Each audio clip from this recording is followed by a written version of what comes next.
Friends, welcome to my channel. আজকের আমি বানালাম শুক্তো।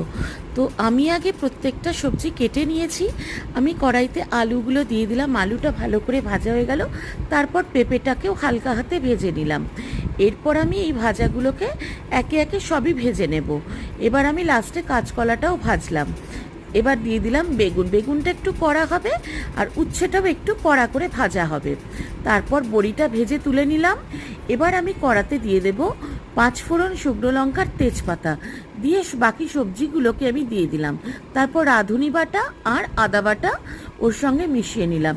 নিয়ে ভালো করে নাড়াচাড়া করে ওর মধ্যে আমি বেশ কিছুটা পরিমাণ দুধ দিয়ে দিলাম।